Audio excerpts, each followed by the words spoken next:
Hello, welcome to another edition of Motor Cars Enthusiasts. Right off the bat on today's show, well, the WRC was turned on its ear when 2019 World Champion Oit Tanek left Toyota Gazoo Racing, and then Toyota Gazoo Racing put everybody on its ear when they got an entirely new driver lineup for the year of 2020. I'd like to introduce you to Elvin Evans. Elvin Evans been with M Sport. In fact, he was an ace over there. Did an amazing job in a very underfunded team. It's going to be real interesting to see how he's going to get on in this very high-funded race car heading into the 2020 season.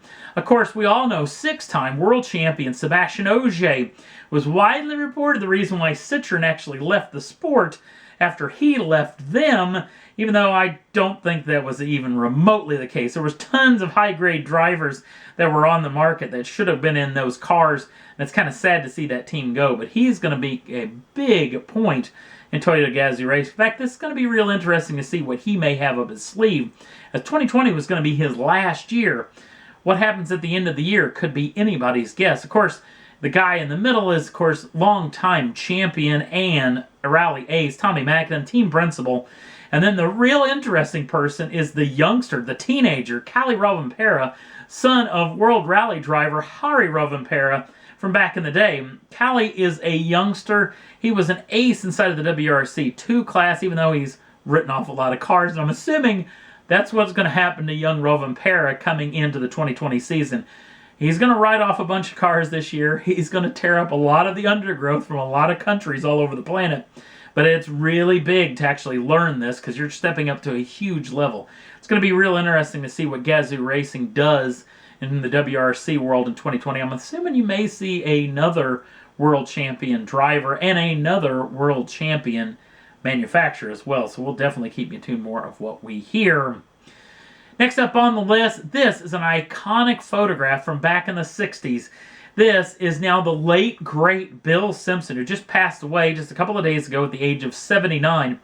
Bill Simpson, outside of Turn 1, Indianapolis, back in the 60s, testing a brand new material called Nomex, something that wasn't even remotely used inside of the industry back in the day, and he proved it by setting himself on fire for several minutes, showing off the ability to stave off injury from fire to get out of the automobile if it were to engulf in flames. Back in the 60s, drivers all over the world barely wore helmets, wore kind of what I'm wearing to actually race cars, t-shirt, blue jeans, and the like.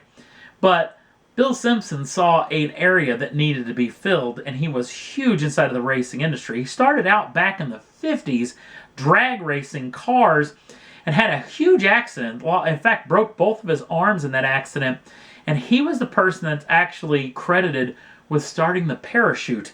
We've seen this in drag race cars. Now it's just a staple inside of the industry. Remember back when the Dodge Demon came out and NHRA banned it from competition? Well, that was all down to the parachute, because once it gets to a certain ET inside of NHRA, IHRA drag racing, you have to have a parachute. And Mr. Simpson was actually one of those that developed this and put it into use, and now it's just a staple everywhere else. Mr. Simpson hooked up back in that Nomex situation, hooked up with an astronaut by the name of Pete Conrad back in the 60s, who showed off this really trick Nomex, and he started developing a lot of suits, underwear, driving shoes, gloves, seat belts, helmets, the lot. Back in 1967, for the first time ever, the bulk, in fact, all of 3 drivers were running actual Nomex suits, which is something that you think about nowadays. You wouldn't even remotely even think about a guy getting into a race car, actually a professional race car, without a Nomex suit on. In fact, the last time we didn't see it was probably in the WRC several years ago, especially in the hotter climates like places like the Safari Rally. Simpson was an icon inside of the industry, and that seatbelt thing got him in a ton of trouble. Back in 2001, NASCAR went after him as the scapegoat when the late great Dale Earnhardt had his tragic incident at the Daytona Motor Speedway. Even though Bill Simpson had been widely reported by credible sources of getting in huge fights, which he was known to do, especially in bars, huge fight with Mr. Dale Earnhardt himself, telling him that he improperly installed seatbelts inside of his race cars. Not to mention, Earnhardt was known for loosening up his belt because he felt that they were uncomfortable during racing. So Simpson actually had to step down from Simpson race products back in the early 2000s.